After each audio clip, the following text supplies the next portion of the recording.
다음을 같이 살펴보겠습니다.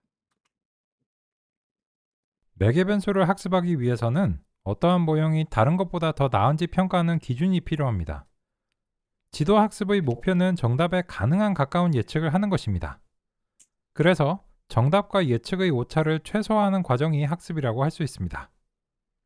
그렇다면 그러한 오차를 측정하는 방식을 정의해야 합니다. 선형 회귀는 평균 제곱 오차를 활용합니다.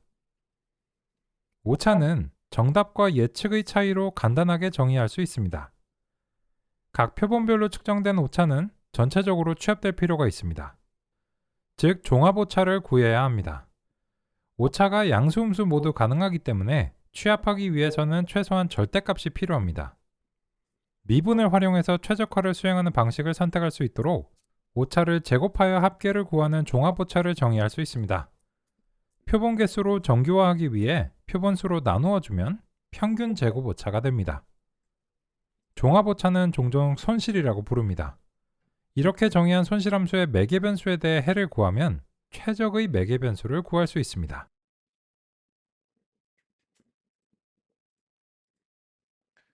그러면 선형 회귀가 찾고자 하는 것이 무엇이냐면 결과적으로는 평균 제곱 오차를 최소화하는 그런 매개 변수를 찾는 것입니다.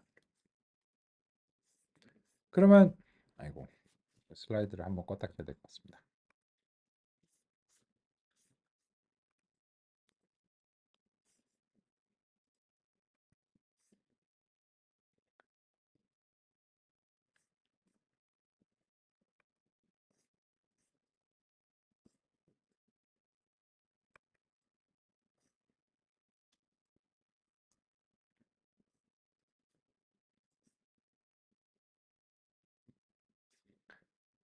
그러면 그런 매개 변수는 무엇인가?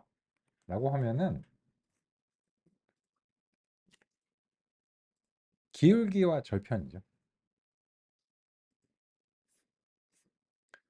그래서 이제 그렇게 찾은 것을 우리는 이제 W와 B 이렇게 이제 불렀습니다. 그러면 이제 76페이지에 와서 이제 싱크를 맞추면 방금 전에 이제 요 문단과 관련해서 조금 더 이제 상세하게 이제 소개를 드렸고, 그리고 W와 B를 찾는다라고 하는 점이고요. 그리고 학습 이후에 그 W와 B에 접근하기 위해서는 다음과 같이 76페이지 하단에서 코이피션트와 인터셉트라고 하는 것을 접근하면 된다는 것을 교재에서 이제 제시하고 있습니다. 그래서 우리도 이제 먼저 실습으로 이제 확인해 봤고요. 그리고 이제 그 요 77페이지 상단에 보시면 노트에서 요 코이피션트와 인터셉트 뒤에 밑줄이 이상하게 보일지 모르겠습니다. 라고 이제 되어 있는데 이게 fit을 통해서 내부적으로 설정이 되는 경우에는 이렇게 이제 그 구분하기 위해서 다음과 같이 이제 밑줄을 붙이겠다라고 하는데 이거는 그냥 사이클런을 개발한 사람들이 그냥 자기가 알아서 정한 겁니다. 뭐 이게 문법은 아니에요. 그냥 우리는 그렇게 할게 이렇게 이제 얘기를 하고 있는 겁니다. 그런데 그러면 이제 이 원리를 자세하게 살펴보셨는데 그 다음 29번 입력에 관심을 가져주시면 감사하겠습니다. 29번 입력에 보시면 훈련이 0.67이고 테스트가 0.66인데 이게 R2 값이죠. 여기서 훈련과 시험 세트의 점수가 매우 비슷한 것을 알 수 있고 따라서 과소적 합이다. 이렇게 이제 서술하고 있습니다. 근데 이거는 맞는 말이에요. 당연히 맞는 말인데 약간 보강해서 서술을 드리는 게 좋을 것 같습니다. 무슨 말인가?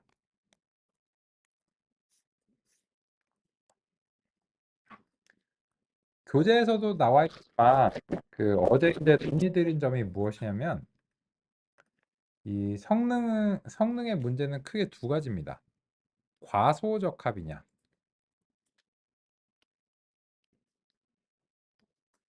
아니면 과대적합이냐, 이런 건데 그 여기 성능에서 제가 구체적인 수치를 여기 제시하지 않았습니다. 왜냐하면 구체적인 수치로 말할 수 있는 게 아니라서요. 그러면 과소적 합이 뭐야? 라고 물어보면 만약에 이 교재에 있는 서술을 참조하면 약간 혼란스러운 부분이 있을 수 있어요. 뭐냐면 훈련과 시험 점수가 매우 비슷하면 과소적 합이냐? 그죠? 그러면 이런 문제가 생기거든요. 만약에 이 서술을 고지고대로 받아들이면 훈련 점수가 100점이고 시험 점수가 100점이면요. 이거 과소적 합인가요? 그건 아니잖아요. 그죠? 그래서 이제 이 서술만으로는 좀 부족합니다. 그래서 제가 이제 이렇게 이제 말씀을 드리고 싶어요. 간단하게는 훈련 점수가 완벽하지 않은 게 첫 번째 요건이에요. 그리고 두 번째 요건은 과적합이 없는 상태가 두 번째 요건입니다. 이 두 가지 요건을 충족하면 대체로 과소적합으로 얘기할 수도 있습니다. 그런데 만약에 우리가 그러면은 완벽하진 않은 99%의 성능이 훈련 점수고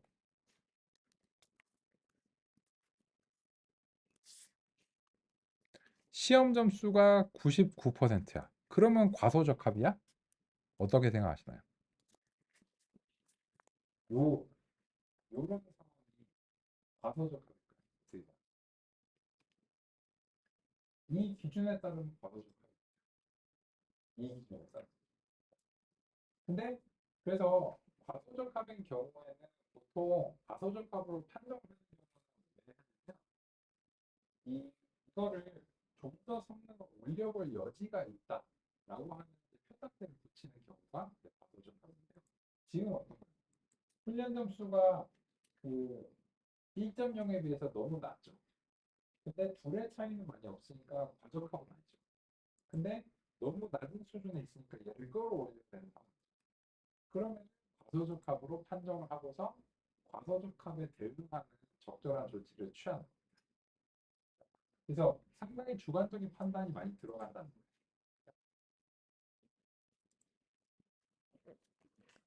근데 대단히 공교로운 점이 있는데요. 무엇인가 하면 우리가 해결하고자 하는 이제 이 캘리포니아 데이터셋에 대한 리니어 리그레션의 이 상태가 비슷한 수준에서 과소적합이라고 할 수 있다는 겁니다.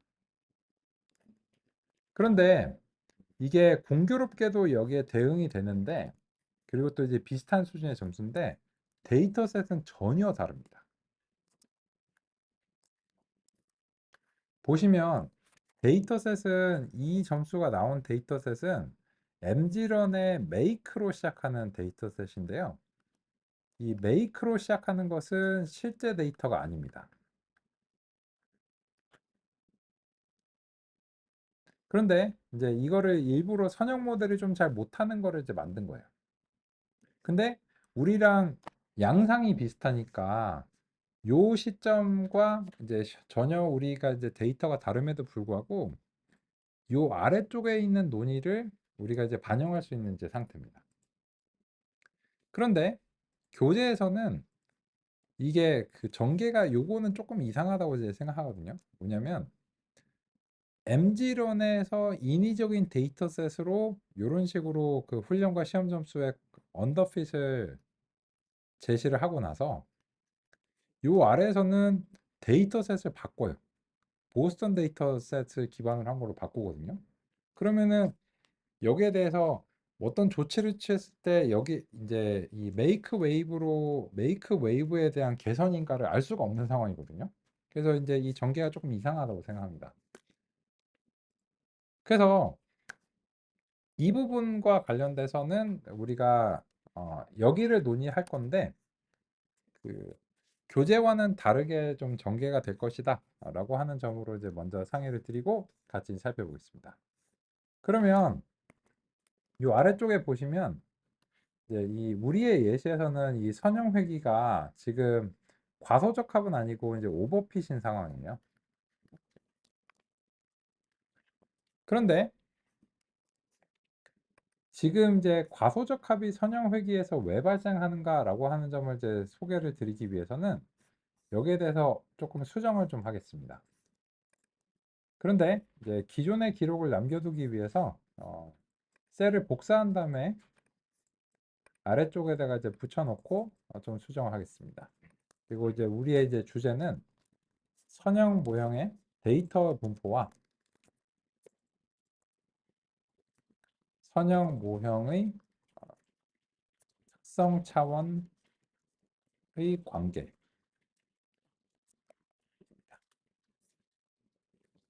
여기서는 이제 그 결정 트리와 관련된 거는 이제 논의 사항이지 아니기 때문에 그 부분은 이제 지우고요.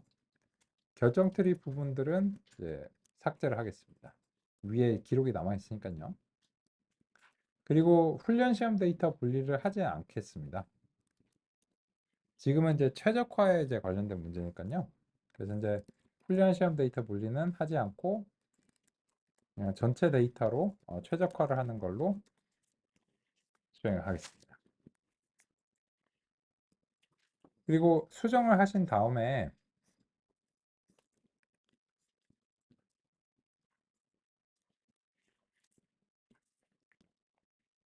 전체적으로 일단 실행이 되는지 다시 한번 그 확인을 해 주시면 감사하겠습니다.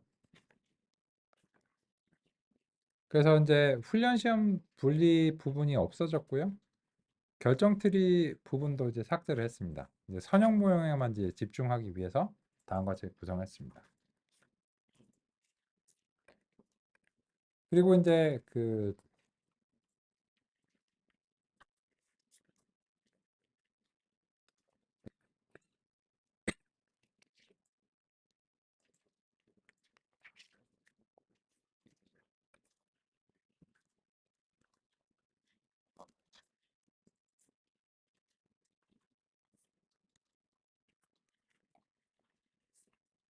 이미 잘 알고 있지만 이제 최적화 점수까지도 일단 내놓고 하겠습니다.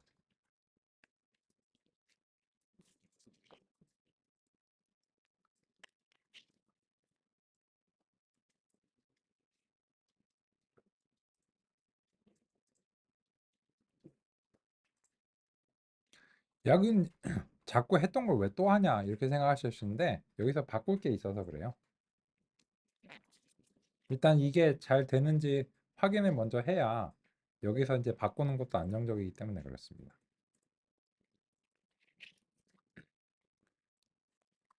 지금 이거는 R2 값이 1.0에 가깝기 때문에 거의 해결된 문제로 보이죠. 그런데 여기서 한 가지를 바꿔보겠습니다. x를 제곱해서 y를 만들어 볼게요. 그리고 이것만 바꾸신 상태로 한번 실행해 보겠습니다.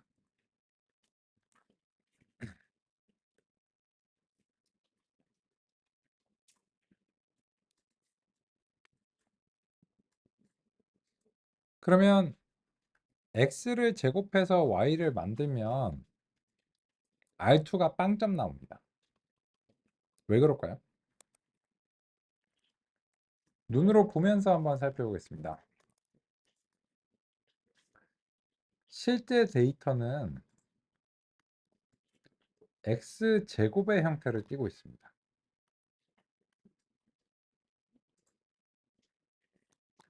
그런데 우리의 모형은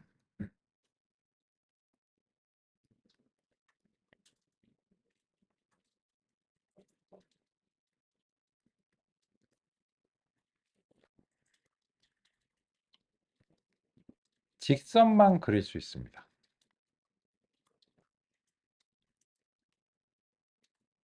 그런 상황에서 보시면 어제 소개해드린 용어를 다시 한번 좀 확인해 보겠습니다.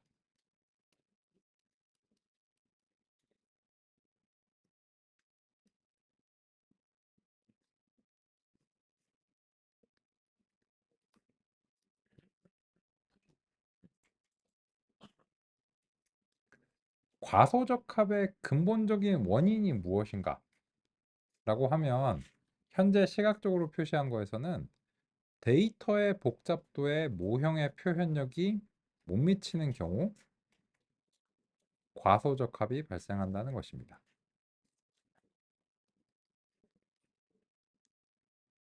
즉, 실제 데이터는 2차수의 표현력이 필요한데 얘는 직선이니까 곡선을 표현할 수 없잖아요. 따라서 과소적합이 발생하는 상황입니다. 이거는 데이터를 뭐 많이 추가하고 이런 문제가 아니죠. 그죠?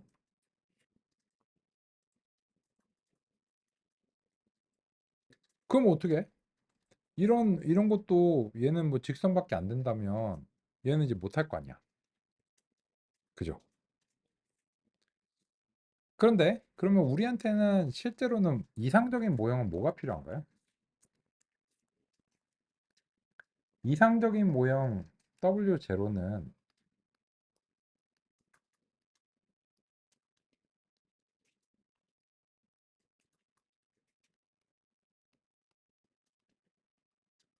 이런 포물선이 가능한 2차수 방정식이 필요합니다. 이거를 어떻게 만들 건가는 우리가 고민을 해야 되는데 어쨌든 결과론적으로는 이상적인 모형은 현재 데이터 분포에서는 다음 같은 형태를 띄어야 되고 이것의 구체적인 값들을 결정하는 거는 알고리즘에 해주면 되겠죠. 그죠? 그런데 이제 고민이 있는 거예요. 뭐냐면 어떤 데이터 분포가 2차수가 좋을지 3차수가 좋을지 뭐 이거를 매번 우리가 직접 관찰을 못 하잖아요. 그래서 알고리즘을 통해서 유도를 해야 되는 상황인데 그래서 선형 모형이 만약에 직선밖에 못 그린다면 그러면 이제 이건 너무나 큰 한계를 가지고 있기 때문에 사실상 쓸모가 없다고 봐야 되겠죠. 하지만 꼭 그렇지는 않습니다.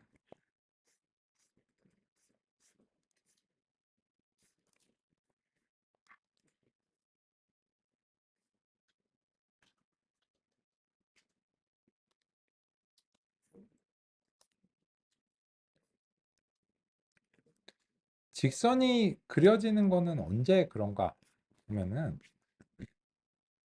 요 주어진 데이터가 특성이 하나밖에 없으면 거기에 대응하는 기울기가 하나이고 그런 경우에는 이제 직선이 형성이 됩니다.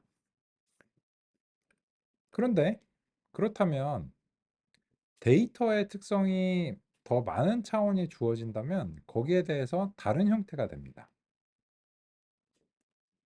특징이 두 개인 2차원 데이터는 대응되는 가중치가 두 개입니다. 이 경우 예측 모형은 3차원 공간의 평면입니다. 이러한 평면을 기준으로 출력이 결정됩니다. 3차원 공간에서 그려진 평면은 직선은 아니지만 여전히 선형적입니다. 해당 평면의 기울기는 W1, W2로 결정되고 평면의 절편은 B입니다. 3차원 이상의 데이터셋은 4차원 이상의 공간에서 초평면으로 표현됩니다. 초평면은 시각화가 어렵지만 직선과 평면은 그것의 하위 집합입니다. 초평면은 일반적인 선형 함수입니다.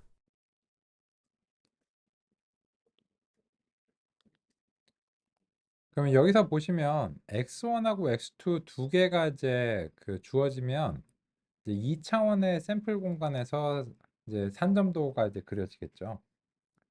그러면 선형 모형한테 이거를 경험시켜주면 x1에 대응되는 기울기가 W1이고요.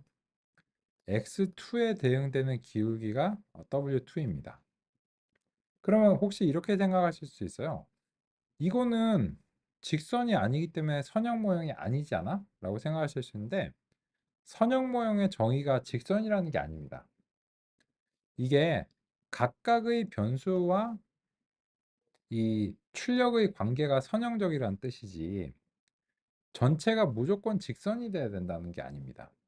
그래서 x의 변화에 따라서 y의 변화가 일정하고 x2의 변화에 대해서 y의 변화가 일정하기 때문에 이런 경우 이제 선형적인데 그런데 x1하고 x2가 완벽하게 독립적이면 그래프에서 직교적으로 그릴 수 있고 그런 경우에 이런 그래프는 이제 평면이 그려지게 됩니다.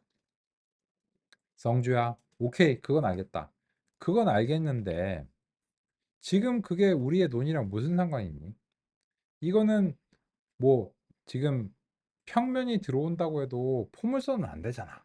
그죠? 근데 이런 점을 한번 생각해 보겠습니다. 선형 모델은 특징 차원에 따라 표현력이 증가합니다. 1차원 특징인 경우 직선의 결정 경계를 생성합니다. 2차원인 경우 원래는 평면을 그리게 되는데 다차원의 2차원 평면에서 표현하기 위해 x2가 x1의 제곱이라고 하겠습니다. 그럼 2차 방정식으로 표현할 수 있고 포물선이 그려집니다. 3차원인 경우에 같은 방식으로 x2는 x1의 제곱, x3은 x1의 세제곱이라고 하면 3차 방정식의 곡선을 그리게 됩니다.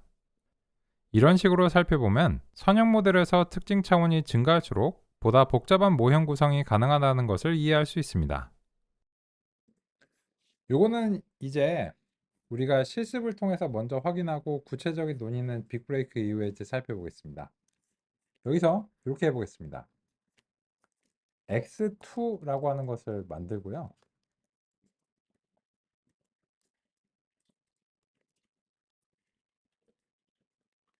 x를 제곱을 하겠습니다.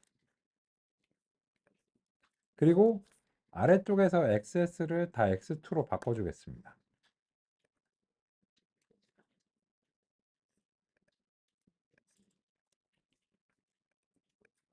그래프를 그릴 때는 일부만 선택해서 하겠습니다.